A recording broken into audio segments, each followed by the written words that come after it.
In April 1947, Muslim League leader Hussain Sahib Surawardi proposed his idea of United Bengal. Ironically, Jinnah ने support किया इस idea को और शरद चंद्र बोस, किरण शंकर रॉय ने भी सपोर्ट किया इस आइडिया को. But Nehru, Patel and Shyama Prasad Mukherjee was not at all happy with this idea. But in May 1947, Surawardi and Subhash Chandra Bose announced the United Bengal Agreement. अस्सलामुअलैकुम viewers, मैं हूं एहसान खान और आप देख रहे हैं हमारा यूट्यूब चैनल एहसान रिएक्शन विद एहसान.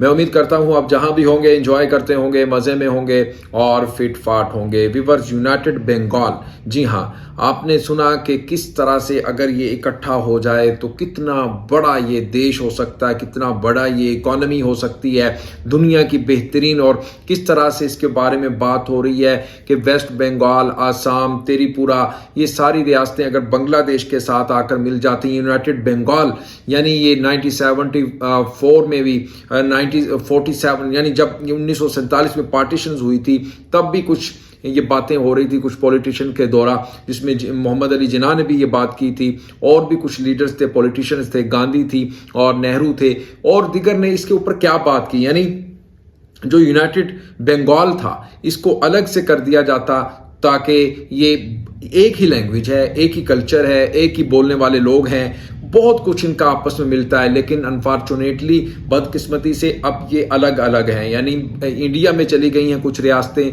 जो बांग्लादेश में नहीं आ सकी. बांग्लादेश तो एक अलग कंट्री है लेकिन उनके साथ बोलने वाले सेम कल्चर के लोग हैं, बांग्ला लैंग्वेज रखने वाले लोग हैं. यानी वो आप देख लें, वेस्ट बंगाल आ गया, उसमें आसाम आ गया और त्रिपुरा, ये स्टेट्स हैं जिसमें भी बांग्लादेशी सकाफत के लोग हैं. लेकिन अगर ये इकट्ठे होते, इसके ऊपर एक वीडियो क्लिप है, बहुत इंटरेस्टिंग है. हम चाहता हूं कि पहले वो वीडियो क्लिप देख लेते हैं, फिर उसके ऊपर हम बात करेंगे. जुड़े रहिएगा, बहुत ही हिस्टोरिकल ये क्लिप है, आखिर तक आपने इसको जरूर देखना है. बढ़ते हैं इस वीडियो की तरफ. अगर अभी तक आपने हमारे चैनल को सब्सक्राइब नहीं किया, नए आए हैं, अभी विजिट किया है, तो सबसे पहले तो जनाब आप एहसान रिएक्शन को सब्सक्राइब कर लें और बेल आइकन भी प्रेस कर दें. वीडियो को लाइक भी किया करें और कमेंट सेक्शन में आप अपनी फीडबैक से हमें जरूर आगाह भी किया करें. बढ़ते हैं जी वीडियो की तरफ. 3, 2, 1 एंड क्यू. বাঙালির মন, বাঙালির ঘরে যত ভাই বোন, এক হোক, এক হোক, এক হোক, हे भगवान. खुद बंगाली हो, मुझे पता है कि बंगाली कल्चर अपने में ही कितना डाइवर्स है और इन्फ्लुएंशियल है. यह था कि हिंदी के बाद इंडिया में सबसे ज्यादा यूज किया हुआ लैंग्वेज बंगाली है और पूरी दुनिया में 5th मोस्ट स्पीकिंग लैंग्वेज है. पर बंगालीज रहते कहाँ है? Most of the Bengalis 3 geographic region में रहते हैं. एक है वेस्ट बंगाल, जो कि आपको पता ही होगा. दूसरा है नॉर्थ ईस्ट, जहाँ पे great proportion of people are Bengalis. And obviously Bangladesh, जो कि बंगाली लोगों का देश है. इंडिपेंडेंस से पहले ये सारे रीजन अलग नहीं थे, एक ही हुआ करते थे. In April 1947, Muslim League leader Hussain Sahib Suhrawardy proposed his idea of United Bengal. Ironically, Jinnah ने सपोर्ट किया इस आइडिया को और शरद चंद्र बोस, किरण शंकर रॉय ने भी सपोर्ट किया इस आइडिया को. But Nehru, Patel and Shyama Prasad Mukherjee was not at all happy with this idea. But in May 1947, Surawardi and Subhash Chandra Bose announced the United Bengal Agreement. But in June 1947, Lord Mountbatten, the last viceroy of India, rejected the idea of independent Bengal. फिर independence के बाद एक language 2 देशों में but गया, India and Bangladesh. पर क्या हो अगर फिर से ये सारे रीजन्स एक हो जाए और एक नया देश बन जाए? आइए इस वीडियो में जानते हैं कि कैसा होगा वो देश, यूनाइटेड बंगाल. हमारे इस नए देश में 31 करोड़ का पॉपुलेशन होगा, यानी कि ये देश 4th लार्जेस्ट कंट्री होगा in the whole world in terms of population. और कुछ बड़े देश जैसे कि रशिया, जापान, जर्मनी, ऑस्ट्रेलिया से भी बड़ा होगा ये देश पॉपुलेशन वाइज. मगर टोटल लैंड एरिया के हिसाब से 35 ग्रेटर बंगाल फिट हो सकता है रशिया के लैंड एरिया में. बट दैट डजंट मीन ये कंट्री लैंड एरिया वाइज छोटा है. It's pretty big with a land area of 4,94,931 kilometre square. That makes it 52nd largest country in the whole world in terms of land area. This country shares border with India to the west, China to the northeast, Nepal to the northwest, Bhutan to the north and Myanmar to the east. 19 सब divisions होंगे इस country में.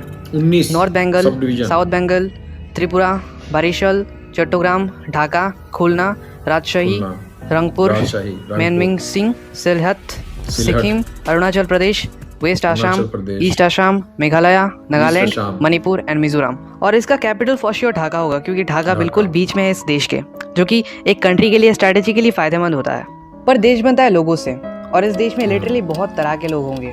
335 countable इतने groups होंगे, but this is too much. So let us take a more suitable scale to understand this country's demography and people like religion.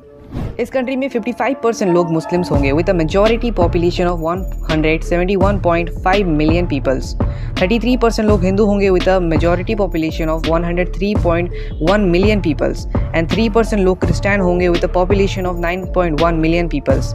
And the existence of Buddhism in this country is like the existence of happiness in my life, pretty negligible at 0.6% of the total, which constitutes 1.8 million peoples, and others at 8.4%. But languages के हिसाब से ये country थोड़ा सा कम ही diverse होगा। Even तो बहुत तरह के लैंग्वेजेस होंगे इस देश में, but they will not be relevant enough, क्योंकि Bengali language would have a gigantic majority of 82% with a huge population of 254.4 million peoples. 5% of the total would speak Assamese with a population of 15.3 million peoples, and others at 13% of the total. Now let's talk about economy. इस देश का GDP 672.39 billion का होगा, जो कि 24th biggest GDP होगा in the whole world after Taiwan, Poland and Taiwan, Poland के बाद। व्यूअर्स, आपने ये वीडियो देखी है किस तरह से जनाब यूनाइटेड बंगाल के बारे में ये वीडियो थी। अगर यूनाइटेड बंगाल हो जाता है, जिसमें वेस्ट बंगाल और उसके साथ साथ त्रिपुरा और असम की जो ये स्टेट्स हैं मिल जाती हैं बांग्लादेश के साथ आकर, तो ये कितना बड़ा ये यूनाइटेड बंगाल हो जाएगा। और सारे वो बता रहे हैं, और इसके साथ साथ इसका फ़ायदा भी बड़ा हो जाएगा। और देखें, ये 1947 से पहले तो आपको पता है कि ये इकट्ठे ही थे, यानी पार्टीशन से पहले तो ये सब इकट्ठे थे। मोहम्मद अली जिन्ना और सहरवर्दी वो बता रहे हैं कि वो तो कह रहे थे कि यूनाइटेड बंगाल होना चाहिए, और लेकिन वो जो आपको पता है कि उसके ऊपर बहुत सारी वो सियासत चमकाई गई, पॉलिटिशन की गई, लेकिन वो नहीं हुआ। फिर उसके बाद जब पार्टीशंस हो गई, बांग्लादेश अलग हो गया, और बांग्लादेश बंगाली बोलने वाले ही लोग, एक ही सेम कल्चर के लोग और नॉर्म्स वैल्यूज़ रखने वाले लोग वो उस तरफ हो गए, और बांग्लादेश से एक अलग से कंट्री बना, वो अलग हो गया। ईस्ट पाकिस्तान था ना उस वक्त, लेकिन वो तब अगर इकट्ठे हो जाते तो उसका बहुत फ़ायदा होता था।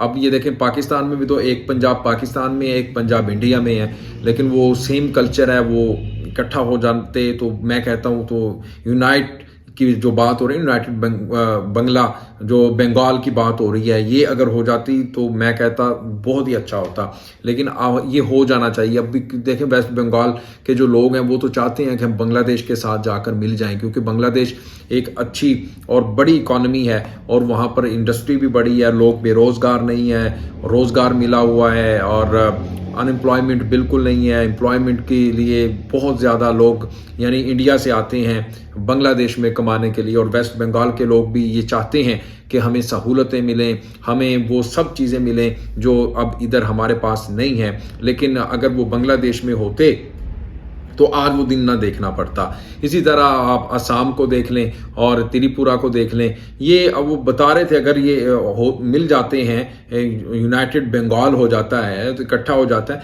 तो फिर ये इसका जो कैपिटल होगा वो ढाका होगा, क्योंकि वो उसके सेंटर में आता है, और ये मिडल पॉइंट में ढाका कैपिटल के तौर पर ही देखा जाएगा। लेकिन अब देखना होगा कि किस तरह से जो वेस्ट बंगाल की आवाम है और दीगर जो स्टेट्स हैं जो अब इंडिया के टेरिटरी में आती हैं, वो कितना दिल से चाहते हैं कि हम बांग्लादेश के साथ मिलें, यानी हम भी एक ही सेम कल्चर के लोग हैं, सेम ज़ुबान बोलने वाले लोग हैं, तो हमें इकट्ठा होना चाहिए। तो ये तो उन पे भी डिपेंड करता है, लेकिन ये अगर इकट्ठे हो जाते हैं तो मैं कहता हूँ ये बहुत ही अच्छी चीज़ हो जाएगी, और इस पूरे रीजन के लिए भी, क्योंकि जब एक सकाफत के लोग इकट्ठे होते हैं तो जाहिर बात है उसमें बहुत सारी चेंजिंग आती हैं, और इकॉनमी भी बेहतर होगी, हर चीज़ के लिए ये बेहतर होगा। व्यूअर्स, मुझे दें इजाज़त, मिलते हैं नेक्स्ट वीडियो में। ये वीडियो के बारे में आपने फीडबैक ज़रूर देना है, क्या यूनाइटेड बंगाल होना चाहिए, नहीं होना चाहिए, अगर होना चाहिए तो कैसे होना चाहिए, तो इसके बारे में आपने ज़रूर बताना है। कमेंट सेक्शन में जाइएगा और कमेंट कीजिएगा। इंशाल्लाह नेक्स्ट वीडियो में आपके साथ एक बार फिर मुलाकात होगी। तब तक के लिए मुझे दें इजाज़त और अपना बहुत ज़्यादा ख्याल रखिएगा। अल्लाह हाफिज़।